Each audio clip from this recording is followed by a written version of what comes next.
بسم الله الرحمن الرحيم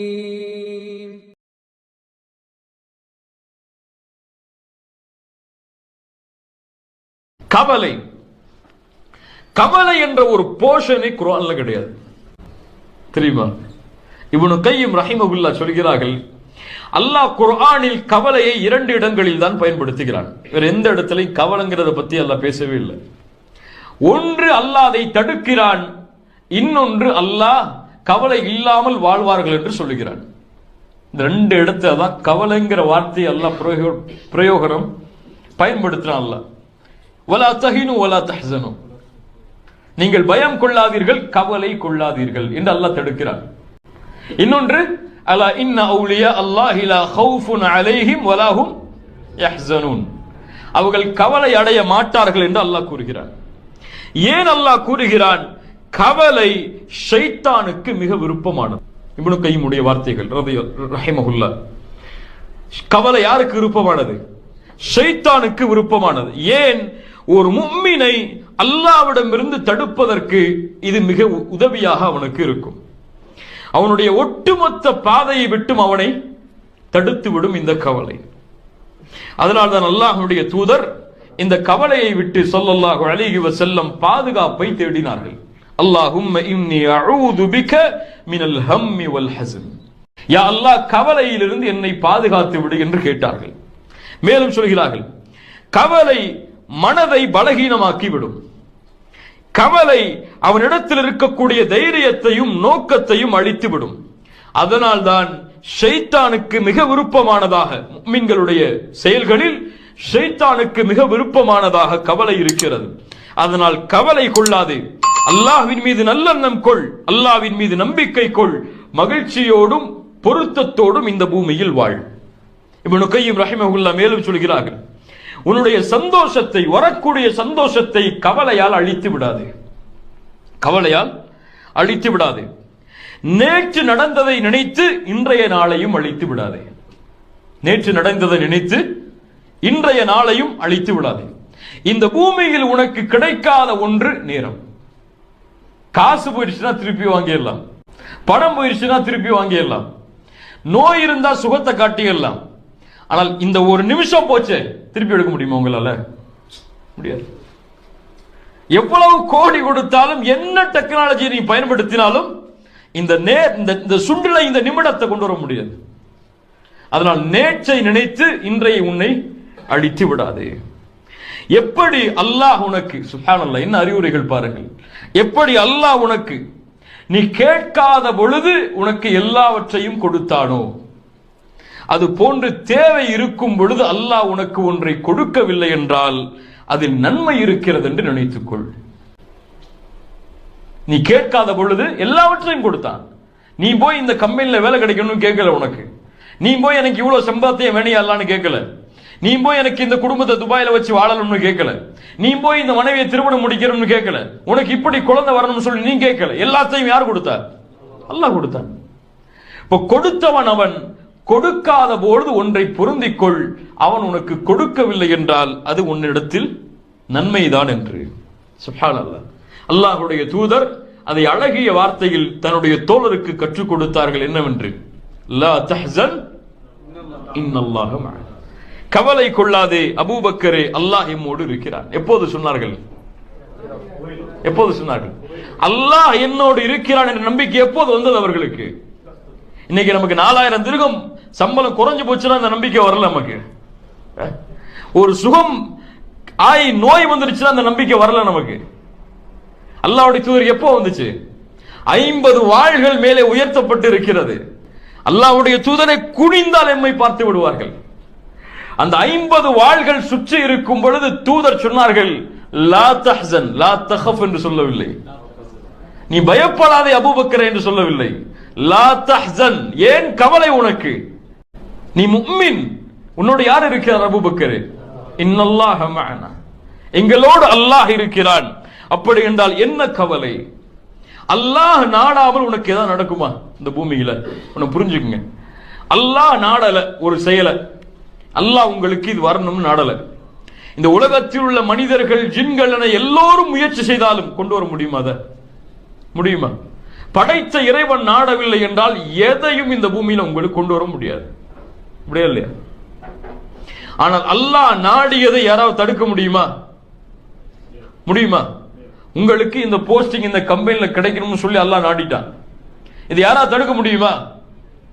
முடியுமா? உலகமெல்லாம் ஒன்று சேர்ந்தாலும் சரி, அல்லாஹ் நாடியதை யாரும் தடுக்க முடியாது. அல்லாஹ்வுடைய தூதர் ஸல்லல்லாஹு அலைஹி வஸல்லம் அவருடைய வார்த்தைகள் எமக்கு அதை சொல்லுகிறது. அறிஞர்கள் சொல்லுவார்கள், அல்லாஹ் ஒன்றை கொடுத்தால், ஒன்றை கொடுக்கவில்லை என்றால், அல்லாஹ் ஒன்றை எனக்கு கொடுக்கவில்லை என்றால் நான் ஒரு முறை கவலைப்படுவேன். ஒரு முறை இல்ல.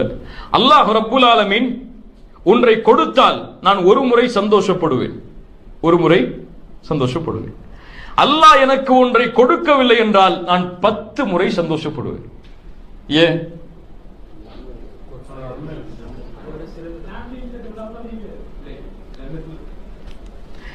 நடக்க வேண்டும் என்று நினைத்தது யார்? இது என்னுடைய தேர்ந்தெடுப்பு. நான் செலக்ட் பண்ணது. அதை நடக்க கூடாது என்று தேர்ந்தெடுத்தவன் யார்? அல்லாஹ். அது யாருடைய தேர்ந்தெடுப்பு? இப்ப என்னுடைய தேர்ந்தெடுப்பு உயர்ந்ததா, அல்லாஹ்வுடைய தேர்ந்தெடுப்பு உயர்ந்ததா? இப்ப அல்லாஹ்வுடைய தேர்ந்தெடுப்பு உயர்ந்தது என்று நினைத்தால் ஏன் கவலைப்படுற? இப்ப உனக்கு அல்லாஹ்வுடைய தேர்ந்தெடுப்பு சரி இல்லைன்னு நினைச்சா கவலைப்படு. அல்லாஹ்வுடைய கதர்ல நம்பிக்கை இல்லாம கவலைப்படு.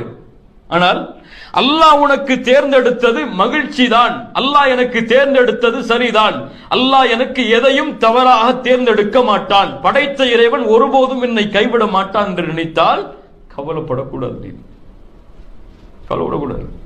உனக்கு கிடைக்கலையா, இது அல்லாஹ் தேர்ந்தெடுத்திருக்கான், கிடைக்க கூடாதுன்னு அவ்வளவுதான். துன்யால கிடைக்காது, முடிஞ்சு போச்சு. கிடைச்சிட்டா அல்ஹம்துலில்லாஹ், அல்லாஹ் எனக்கு இதையும் தேர்ந்தெடுத்திருக்கிறான், இதை நான் பொருந்திக் கொள்கிறேன். கவலைகளை விட்டு அல்லாஹ்விடத்திலே உங்களை சமர்ப்பித்து விடுங்கள். எல்லாம் கைரு தான். இந்த பூமியில் எல்லாம் கைரு தான், எல்லாம் நன்மைதான். ஒரு சகோதரனுக்கு ஒரு ஷேக் பேசின ஒரு கிளிப்பை காமிச்சார். அல்லாஹ் அவருக்கு பரக்கத் செய்யட்டும். அந்த ஷேக் ஒரு அழகிய ஒரு சம்பவத்தை சொல்றார். இந்த இடத்துல சொன்னா உங்களுக்கு உதவியா இருக்கும். கேட்டிருப்பீங்க நீங்க பல பேர். ஒரு அரசர் ஒரு மந்திரி வாழ்றார். ஒரு நாட்டில் ஒரு கிங், ஒரு மினிஸ்டர். இந்த இருவரும் சேர்ந்து அடிக்கடி காட்டுக்கு போயிட்டு வருவாங்க. இருவரும் சேர்ந்து அடிக்கடி காட்டுக்கு வேட்டைக்காக போயிட்டு வருவாங்க. ஒரு நாள் அந்த அரசர் அரண்மனையிலே உட்கார்ந்து கத்தியை வச்சு ஏதோ ஒரு பொருளை வெட்டிட்டு இருக்கும் போது என்ன ஆயிருது? கையை வெட்டிடுறாரு.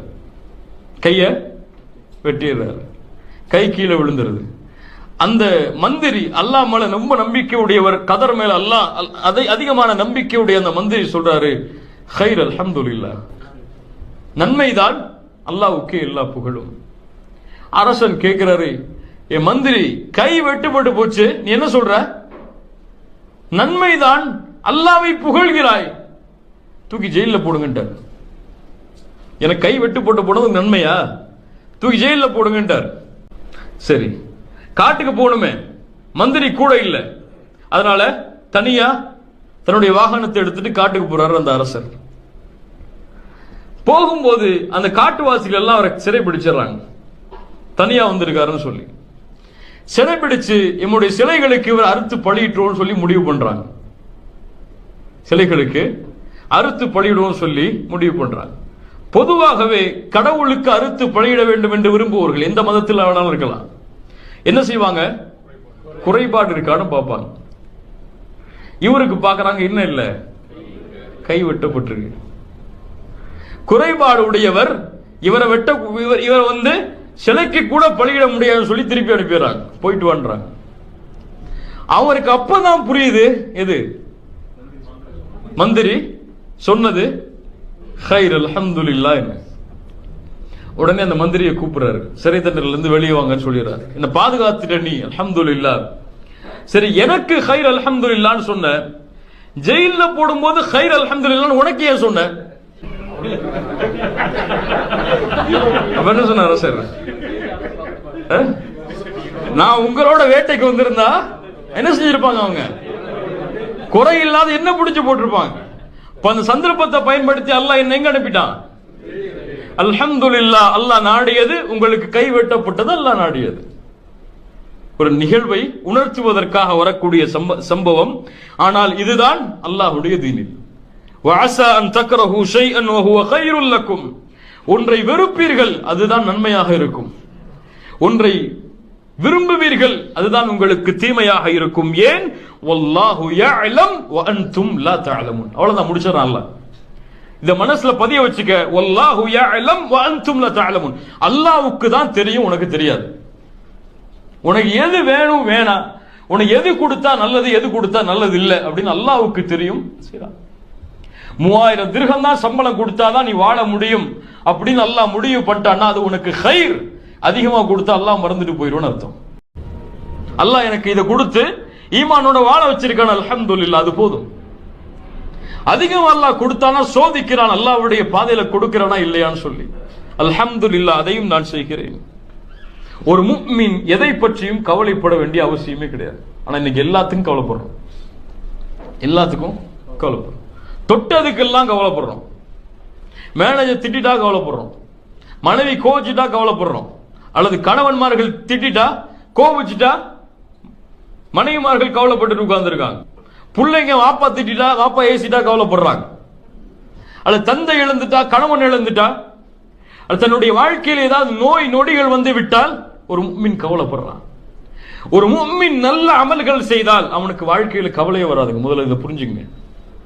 ஒரு மனிதன் நிம்மதியோடு வாழ்கிறான் என்றால் இவனுக்கு இவன் நல்ல அமல்களை செஞ்சதுக்குரிய காரணம் இவன் நிம்மதியோடு வாழ்றான். ஆனா இந்த நிம்மதியோடு வாழ்றதுக்கு இவன் மட்டும் காரணம் அல்ல. இவன் நல்ல அமல்கள் செஞ்சானே, யாருக்கெல்லாம் செய்யப்பட்டதோ அவர்கள் செய்யக்கூடிய பிரார்த்தனை உண்டு இவனுக்கு. மேலே ஒருவன் கஷ்டப்படும் போது இவன் உதவி செய்திருப்பான். அல்லாஹ் ரப்புல் ஆலமீன் இவன் கஷ்டப்படும் போது அந்த கஷ்டத்தை தீர்த்து வச்சிருவான் இவன் செய்ததால். அல்லாஹ்வுடைய தூதர் என்ன சொன்னார்கள்? அல்லாஹுவை நீங்கள் எப்போது நினைவு கூர்ந்தால், மகிழ்ச்சியில் நினைவு கூர்ந்தால் அல்லாஹுவை பார்ப்பீர்கள் கவலையில். மேலே யாரையாவது ஒருத்தனை பார்த்து புன்சிரிப்பு செஞ்சிருப்பீங்க, அல்லாஹ் அதனுடைய கூலியை உங்கள் சோதனைகளை தடுத்திருப்பார். யாருக்காவது நீங்க காசு கொடுத்து உதவி இருப்பீங்க கஷ்டப்படும் பொழுது, கடனை தள்ளுபடி பண்ணிருப்பீங்க, அல்லாஹ் ரப்புல் ஆலமீன் உங்கள் செல்வத்தை பாதுகாத்து வச்சிருப்பார். ஒரு முஃமினுடைய இந்த ப்ராசஸ், இந்த வாழ்க்கை பலருடைய அருளால் நடக்கிறது. அல்லாஹ் ரப்புல் ஆலமீனுடைய அருளால் பலருக்கு இவன் செய்த உதவியால் நடக்கிறது. அல்லாஹ்வுடைய தூதர் ஸல்லல்லாஹு அலைஹி வஸல்லம் அதனால் தான் சொன்னார்கள், எந்த ஒரு நன்மையும் அற்பமாக கருதி விடாதீர்கள். ஒரு சகோதரனை பார்த்து புன்சிரிப்பு சிரிப்பதை, அது மூலியமா அவன் மகிழ்ச்சி அடைஞ்சிட்டான்னா உள்ளத்துல அல்லாஹ் அதனுடைய கூலியை உங்களுக்கு கொடுத்துருவான். சுப்ஹானல்லாஹ். அல்லாஹ்வுடைய தூதர் ஸல்லல்லாஹு அலைஹி வஸல்லம் அவர்களுக்கு அல்லாஹ் சொல்கிறான், வலகத் நஅலம் அன்னக யதீகு ஸத்ருக பிமா யகூலூன். நபியே, அவர்களுடைய வார்த்தைகளால் உங்களுடைய உள்ளம் காயப்படுகிறது என்பதை நாம் அறிகிறோம். சுப்ஹானல்லாஹ். யாரு கவலை? தூதருடைய உள்ளம் காயப்பட்டிருக்கிறது. யாருடைய வார்த்தைகளால்? காஃபிர்களுடைய வார்த்தைகளால். என்ன சொன்னாங்க? பைத்தியக்காரன், சூனியக்காரர், வேஷம் போடுகிறார், இவர் மந்திரித்து வந்தவர், சூனியம் செய்யப்பட்டவர் என்று எல்லாம் சொன்னாங்க. சத்தியத்தை எடுத்து சொல்லும் பொழுது இந்த உலகத்தில் யாரும் கேட்காத வார்த்தைகளை எல்லாம் தூதர் கேட்டிருக்காங்க. எவ்வளவு பெரிய தாயியா இருந்தாலும் அவரை, அல்லாஹ்வுடைய தூதரை கேட்ட கேள்வியை அவரை கேட்டிருப்பாங்களா? இந்த தாயிய இவரு கவலைப்பட்டு உட்கார்ந்துருப்பார். யாராவது சொல்லிட்டாங்கன்னா, ஜி உங்க பயான் நல்லா இல்ல ஜி, நீங்க பேசினா பயான் எல்லாம் கேட்கிற மாதிரி இருக்கு அப்படின்னு சொல்லிருப்பா. அவர் ஓரத்தில் போய் உட்காந்துருவாரு. நம்ம பயானே பண்ணக்கூடாதுப்பா, நமக்கு இது செட் ஆகுது பண்ணிட்டு போயிடுவாரு. மேலையா பல தாய்களுடைய நிலைமை அப்படிதான் இல்ல. மாஷா அல்லாஹ், அல்லாஹ் பாதுகாத்தவர்களை தவிர. இப்படி ஒவ்வொரு அல்லாஹ்வுடைய தூதர் கேட்ட வார்த்தைகளை இந்த பூமியில் யாரும் கேட்டிருக்க முடியாது. தாயிஃப்ல ஒருத்த கேட்டான். என்ன கேட்டா தெரியுமா? அல்லாஹ்வுடைய தூதரை பார்த்து என்ன கேட்டான்? அல்லாஹ்விற்கு வேற ஆள் இல்லையா உங்களை தவிர வேறு யாரையாவது நபி அனுப்புறதுக்குன்னா? யார் தகுதியாக இருக்க முடியும் இந்த உலகத்தில் தூதரை விட இறுதி நபியாக மாறுவதற்கு? கவலைப்பட்டாங்களா? கவலையில் அடைஞ்சு உட்கார்ந்துட்டாங்களா? என்ன சொன்னாங்க? சுப்ஹானல்லாஹ். அல்லாஹ் சொல்கிறான், நபியே, இவர்களுடைய வார்த்தைகளால் உங்களுடைய உள்ளம் நெருக்கடிக்குள்ளாகிறது என்பதை அறிகிறோம். என்ன தீர்வு? ஃபஸப்பிஹ் பிஹம்தி ரப்பிக் வ கும் மினஸ் சாஜிதீன். அல்லாஹ்ட்ட வந்துருங்கன்றான். அல்லாஹ் வா, அல்லாஹ்ட்ட வந்துருங்க நபியே. அவங்கள்ட்ட போய் உட்கார்ந்து பேசிட்டு இருக்கீங்க, அதை நினைச்சு ஏன் கவலைப்பட்டு இருக்கீங்க? நான் இருக்கேன், உங்களுக்கு வந்துருங்கட்டான்.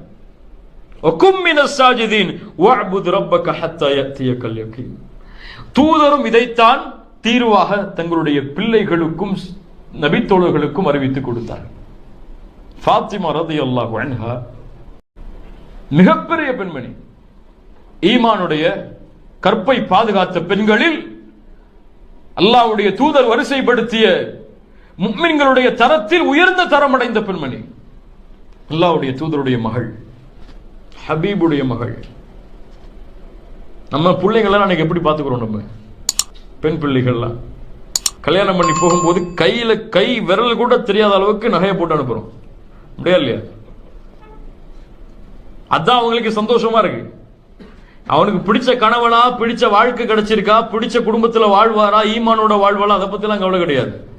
காசு பணத்தை போட்டு அனுப்பிடுவோம், அது அவளை சந்தோஷப்படுத்துன்னு நினைச்சிட்டு இருக்கோம் பல பேர். அதனாலதான் குர்ஆனை பார்க்கறது கிடையாது, சுன்னாவை பார்க்கறது கிடையாது, மாப்பிள்ளை தொழுறானான்னு பார்க்கறது கிடையாது, வட்டி வாங்குறானா வட்டி கொடுக்குறானான்னு பார்க்கறது கிடையாது. ஆடு மாடுகளை கல்யாணம் பண்ணிச்ச மாதிரி நகையை போட்டு கல்யாணம் பண்ணி வச்சிடறோம். இல்ல மாஷா அல்லாஹ், அல்லாஹ் பாதுகாத்தவர்களை தவிர. அதனாலதான் பல தலாக், பல மன முறிதல்கள். அல்லாஹ்வுடைய தூதர் தன் மகளை வளர்த்தது எப்படி? ஸல்லல்லாஹு அலைஹி வஸல்லம். தூதர் உடைய மகள், உலக தலைவருடைய மகள், மதீனாவுடைய கலீஃபாவுடைய மகள். அன்னைக்கு வீட்டுக்கு அன்னைக்கு உள்ள உணவுக்கு சாப்பாடு கிடையாது. அலி ரலியல்லாஹு அன்ஹு போய் ஒரு தோட்டத்தில் வேலை பார்த்துட்டு வந்தாதான் சாப்பாடு யாருக்கு? ஃபாத்திமா ரலியல்லாஹு அன்ஹா. ஹசன் ஹுசைனுக்கு. சுப்ஹானல்லாஹ் ரலியல்லாஹு அன்ஹுமா. வேலை செஞ்சு வேலை செஞ்சு வேலை செஞ்சு ஃபாத்திமா ரலியல்லாஹு அன்ஹாவுடைய கையெல்லாம் அப்படி காய்ச்சி போச்சு, காய்ச்சி போச்சு. வேலை பார்க்க விடுவீங்களா உங்க பிள்ளைய? அப்படி உங்க மாமியார் அப்படி வேலை பார்க்க விட்டா தாங்குவீங்களா உங்க பிள்ளைகள? தூதர்கிட்ட வர்றாங்க, பாப்பாவை பார்த்து சொல்லிட்டு போவோம், ஏதாவது உதவி இருந்தா கேட்டு போவோன்னு வர்றாங்க. யாராவது அடிமைகள் யாராவது போர்க்களத்தில் கனிமத்தா கிடைச்சிருந்தாங்கன்னா கொஞ்சம் கொடுத்து உதவட்டுங்கிறதுக்காக ஒரு ஒன்று வர்றாங்க. பாப்பா இல்லை, திரும்பி போயிடுறாங்க. ஆயிஷா ரலியல்லாஹு சொல்லாம, என்னன்னு சொல்லல, பாப்பா வந்தா சொல்லிருங்க நான் வந்துட்டு போனேன்னு சொல்லி. சுப்ஹானல்லாஹ். ஆயிஷா ரலியல்லாஹு சொல்றாங்க, உங்க மகள் உங்களை தேடி வந்தாங்கன்னு சொல்லி உடனே கிளம்பிடுறாங்க. இரவுடைய நேரம். உள்ள சலாம் சொல்லிட்டு ஃபாத்திமா ரலியல்லாஹு இங்க படுத்திருக்காங்க, அலி ரலியல்லாஹு இங்க படுத்திருக்காங்க, நடுவுல உட்கார்ந்தாங்க. அல்லாஹ்வுடைய தூதருடைய உடம்பு சூடு சொல்றாங்க, அலி ரலியல்லாஹு எனக்கு தெரியுது, அந்த உடம்புடைய சூடு தெரிகிற அளவுக்கு பக்கத்துல உட்கார்றாங்க. சொன்னாங்க, என்ன ஃபாத்திமா தேவை உனக்கு? அல்லாஹ்வுடைய தூதரின் தந்தையே, ஏதாவது காதிம் ஒரு வேலையால் கிடைச்சா எங்களுக்கு கொஞ்சம் உதவியா இருக்கும், அதுக்காக உங்களை தேடி வந்தோம். அல்லாஹ்வுடைய தூதர் சொன்னாங்க, இதை கிடைப்பதை விட உன் கவலைகளையும் உன் வாழ்வின் சிரமத்தையும் நீக்கக்கூடிய ஒன்றை சொல்லித்தரட்டான் நாங்க. சொல்லித்தாங்கன்னு கேட்டாங்க. சொன்னாங்க அல்லாஹ்வுடைய தூதர் ஸல்லல்லாஹு அலைஹி வஸல்லம், ஃபாத்திமா இரவில் நீ உறங்குவதற்கு தயாரானால் 33 தடவை சுப்ஹானல்லாஹ் சொல், 33 தடவை அல்ஹம்துலில்லாஹ் என்று சொல், 34 முறை அல்லாஹு அக்பர் என்று சொல். இது உனக்கு ஒரு அடிமை கிடைப்பதை விட உன் கவலைகளை நீக்கும். அது தஸ்பீஹ் எல்லாம் கவலை நீக்குமா? நீங்க நம்ம செய்யற தஸ்பீஹ் எல்லாம் கவலை நீக்குமா?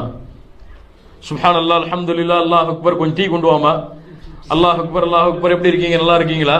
இன்னைக்கு துவா அப்படிதான் பல பேருக்கு. பழைய சில இப்படியே துவா கேட்டே இருப்பாரு, மொபைல் வரும், ஃபேஸ்புக்ல ஒரு ட்வீட் வரும், பார்த்துட்டு இருப்பாரு, கை உயர்த்தப்பட்டே இருக்கும்.